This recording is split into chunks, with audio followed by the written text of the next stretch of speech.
mpagaze ngaha nk'umwe bagendanye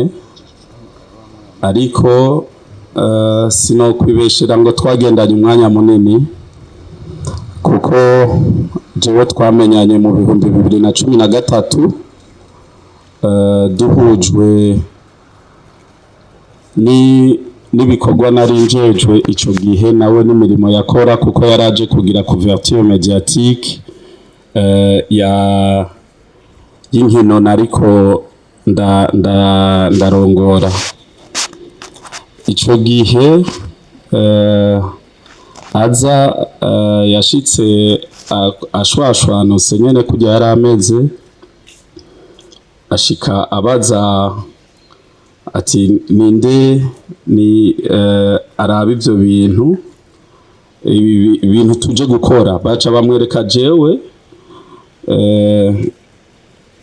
à l'époque nari mvyibushe kurushaha aca aratangara ati wewe ibi vy'imipira urabijamwo ungana gutyo hanyuma ubucuti buheraho kuko bose kuri tele banyita president bona umujournaliste aje anyubahuka inkuru ziba zihereye aho tuca dutangura kuba bagenzi gutyo ariko ntababesha uwo mwanya mutoyi namumenye nukuri waranyigishije Gabi yarafise amakarite amwe ntovuga nibaza ko bari ngaha bose bamuzi bari bazi yuko ari umuntu ashwashwanutse ahari hose habari ahantu harakamwemwe yari umuntu kiretse ivyo vyo gutera inkuru Gabi yari seriye mu bikorwa hariho igihe jewe namubonyemwo twarakunda gucokozanya murabona ibi vyo mu Burundi nkamucokoza ntiwe namba ari wowe uri umuhutu w'ama place kuko meye gose kandi bavuga ko abahutu ari bo bakomeye akaca twenga tukagira jaho mvugira ko yarakomeye birenze ndibuka turi muri campagne ya 2020 twari muri equipe imwe tugeze Ingozi harabaye programme tutari twagize kuko twari sanse hari un premier mai haca haba ico twita petit rassemblement tuca tujivumbi tugarutse imodoka iragira pane wewe na equipe twari kumwe kubera twashitse nka minuit dutegerezwa kugenda kuri mu Kirundo centre 5h ntiyajyamye kweli ndibuka ico gihe twari kumwe na SN Dorian Gabi na equipe yiwe yarimwo abitwa ba Bosco ba Jaguar barayi barakora mvyutse nzi ngo ndazindutse sanga baricaye catamubaza none we nturuha nta bimwe twagira ijambo yambwiye ngo igihugu ngo dutegeza kucitangira ngo nakumvise uri kubagona ngo cambona yuko tutogona twese ako kantu karantravaye ku buryo iminsi yose yakurikiye tutagiye kuryama twese narifata aho ni ntahe nagomba shinge y'ukuntu yakunda ibikorwa ikindi kintu Gabi yarafise urukundo kweli Gabi jewe n'ubu unye yari umushikiranganji ndamutelefone yavuga yaje ni Gitega abo babanye Gitega barabizi nta kwezi kwahera tutabonanye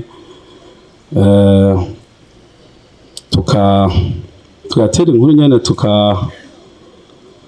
tukanezerwa ariko nkuko babivuze Imana ntiharirizwa Gabi numvise yitavye Imana vyarangoye kwakira sinari na hafi ngo nje kuraba ndemesha umuryango ariko nashaka kuremesha ibibondo umwanya muto naronse mwarabonye ko nabaye hafi yanyu. N'ubu jewe ico nobemerera nuko nzobaguma hafi. Abagenzi ba papa banyu benshi ndabazi, sinovuga ngo nzobafasha ntavyo nashobora, ariko turi kumwe n'Imana nibaza ko bizogenda neza. Uwaserukiye leta y'u Burundi yabivuze yuko mukiri bato mukeneye ubufasha. Nibaza yuko tuzobifashanyamwo nk'abagenzi biwe kugira ntimube intane. Mu kurangiza sinashaka kuvuga menshi kuko hari ukuntu mvuze menshi usanga narize, kandi sinashaka kumukurikiza amarira kwetse. Oya, umwanya narize warakwiye, naje madoze, ariko nashaka mwese muri ngaha ndabatekerera ijambo ry'Imana nabonye ribiri mu Abaroma ikigabane 18 murongo wa 18 niwo umaze iminsi undemesha. Handitswe ngo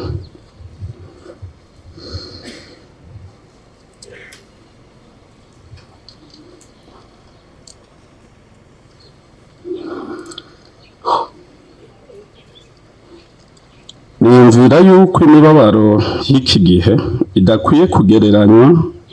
n'ubwiza tuzohishurirwa. Niryo jambo numvise norangiriza ko ndabwira yuko tubuze kweri, turabuze, ariko nibaza yuko Imana izoduhoza. Yesu ahetse kiri.